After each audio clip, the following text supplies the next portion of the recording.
Ayan guys, ang ulam natin ngayon ay mataway. O, diba? Laki-laking mataway. Malaki pa sa hands ko. O, bumili tayo ng 2 piraso.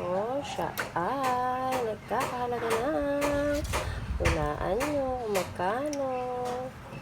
O, diba? Laki. Ayan. Lilinisin ko siya, tapos sisigang ko. Tapos lalagyan natin ng kaba-titi. Ito yung masarap-sarap na gulay nito guys. Pang sinigang talaga siya na uli sa gasangan.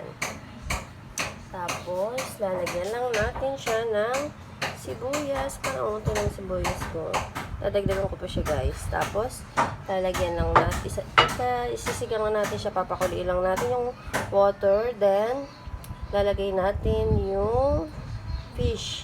Tapos lalagay na natin yung gulay kapag kapag lugaw na siya. Then lalagyan rin natin siya ng asin betchin lang. Ayun, sarap na lang higop ng sabaw. Later papakita ko sa iyo kung paano iluto. Thank you.